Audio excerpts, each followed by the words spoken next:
Hello, my name is Andrei Duta. Today I examine the role of deadlines in negotiation. First, I'll define the word starting with its origin and its evolution throughout time.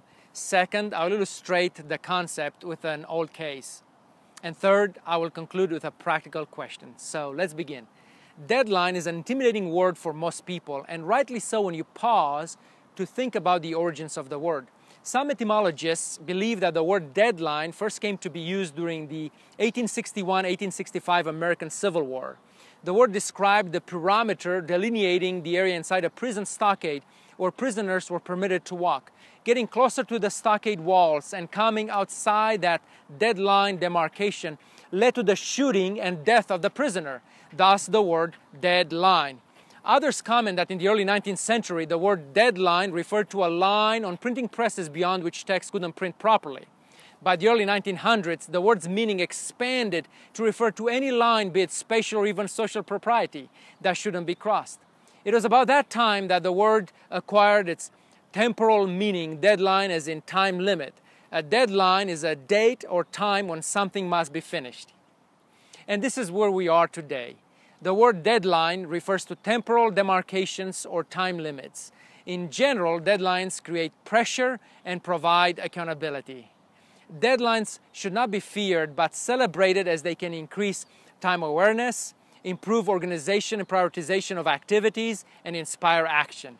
In negotiation, deadlines often precipitate discursive exchanges, potentially affect parties' emotions such as fear, excitement, impatience, joy, etc., and also accelerate concession trading.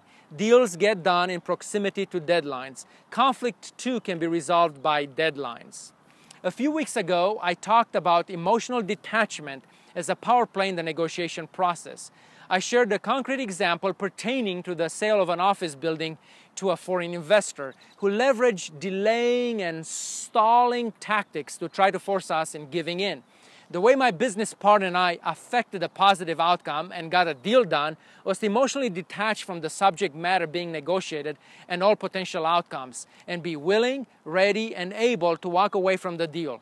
The way this played out was to set a rigid, non-negotiable deadline that forced both parties to either move negotiation forward and get the deal done or disengage completely. We drew a line in the sand of time, so to speak, and said, this is it. Take it or leave it. We're not engaging with you past this temporal mark. We meant it. The other party knew that we're not bluffing. Discursive exchanges accelerated, concessions were made by the other party, and deal was effected. That's it. So let me close with this question. Should you disclose your deadline to the other party? The answer is it depends. It depends on your capacity to emotionally detach from the subject matter being negotiated and all its potential outcomes. It also depends on the strength of your best alternative to a negotiated agreement. It depends on your negotiation style. It also depends on the other party's negotiation style and his or her best alternatives to a negotiated agreement. So the answer will vary from situation to situation. But all I know is that I've reached my own 3-minute deadline for this video. So we better wrap it up. This is it for now. Thank you. Until next time, blessings and all the best.